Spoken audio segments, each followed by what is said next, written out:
आपका भी नाम आया था, अजहर का नाम आया था, अजय जडेजा का नाम आया था। आपको सीबीआई से क्लीन चिट मिल गई, क्रिकेट बोर्ड से क्लीन चिट मिल गई, लेकिन अजहरुद्दीन को आप बीच मैदान में छोड़कर किनारे हो गए। आराम से बोल दिया कि हमने अजहरुद्दीन का साथ नहीं दिया या अजय जडेजा का साथ नहीं दिया। और मैं सोचता हूं अगर हिंदुस्तान में मैंने नहीं उनका साथ दिया तो किसी ने साथ नहीं दिया।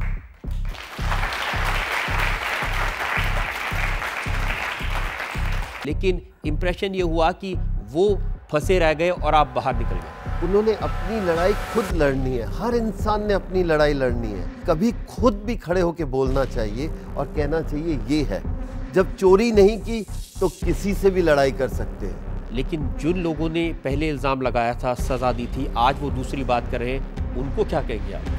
क्या कहूँगा, वो अपनी जाके शक्ल शीशे में देखें और बोले कि क्या गलती की है हमने। बहुत सारे नाम हैं जिनकी आलोचना आप लगातार करते रहते हैं और सबसे ऊपर उस लिस्ट में नाम है ग्रेग चैपल का। आपने ग्रेग चैपल से कहा कि आप ये जो एक्सपेरिमेंट्स करते हैं उससे मैं सहमत नहीं हूँ। कोई इतना स्टबन हो जाए कि अपनी गलती को माने ना, तो हम अगर नहीं बोलेंगे तो हमें अपने आप से शर्म आती है कि हमने क्यों इतनी क्रिकेट खेली अगर सीधा नहीं हम बात कर सकते।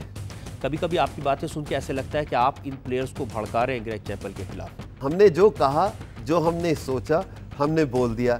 अब उसका आप 3 मीनिंग निकालिए या 5 मीनिंग निकालिए। जब मैच हारती है इंडियन टीम तो आपका हमला कोच पर होता है, ग्रेग चैपल पर होता है। जीतो तो ग्रेग चैपल ने किया है, हारो तो प्लेयरों की गलती है। ऐसे कैसे हो सकता है? अगर आप सेलेक्टर होते। मैं नहीं हूँ। मैं नहीं हूँ। क्या आप राहुल द्रविड़ को कैप्टन बनाते? अगर मैं प्राइम मिनिस्टर होता तो क्या करता? जब नहीं हूँ तो क्या फायदा उस चीज का बात करने का। अब प्राइम मिनिस्टर होते तो ग्रेग चैपल को बाहर भेज देते। होता तो मैं बताता। कुछ दिन पहले आपने, जब सचिन को चोट लगी हुई थी, वो बाहर बैठे हुए थे फील्ड के, तो आपने कहा था कि अब हो गया सचिन, अब जरा रिटायर हो जाओ। मैं कौन होता हूँ? मेरे से तो ये है कि जिस दिन ये जाए ऐसे प्लेयर को हमें इज्जत से भेजना चाहिए। But he is not young man any more, he is not the best what he was. पर जितना उन्होंने देश के लिए किया है उससे हमें बहुत संतुष्ट है कि उन्होंने हमारी उम्मीदों से कहीं गुना ज़्यादा अच्छा खेले। आप हर किसी को रिटायरमेंट की सलाह देते हैं, सौरव गांगुली को भी आपने कहा था रिटायर हो जाए। या तो आप पूछो ना, पूछोगे तो मैं घुमा फिरा के बोल नहीं सकता, अच्छा नहीं लगता।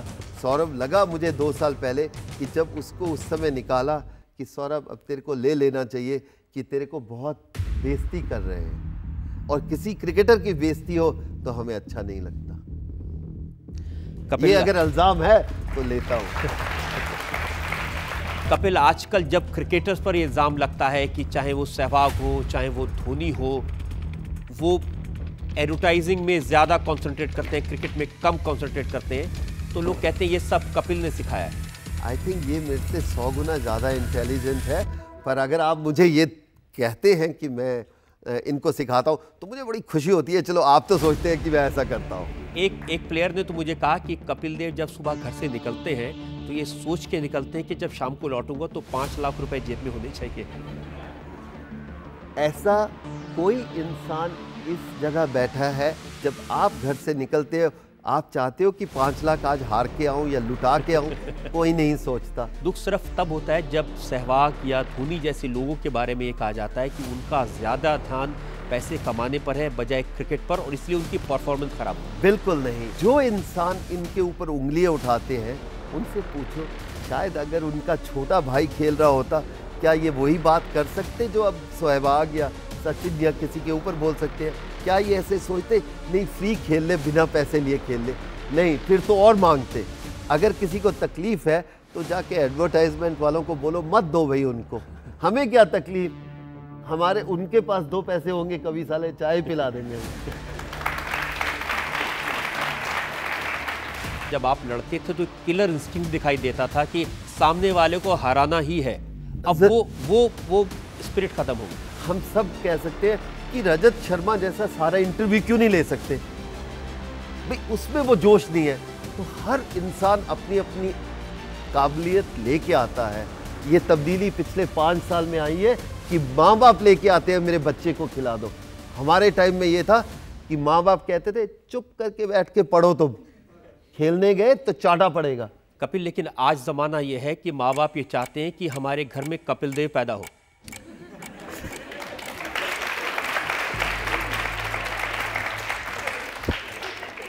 मैं ये चाहता हूँ कि जिस दिन आप सब सैटरडे संडे जब छुट्टी होती है, अगर आप नहीं खेलेंगे तो बहुत से कम सचिन पैदा होंगे, बहुत से कम राहुल द्रविड़ आएंगे। लेकिन जिस दिन आप सब सोचेंगे कि हमने खेलना है, हम हर दूसरे दिन एक सचिन पैदा करेंगे, हर दूसरे दिन एक कपिल पैदा होगा।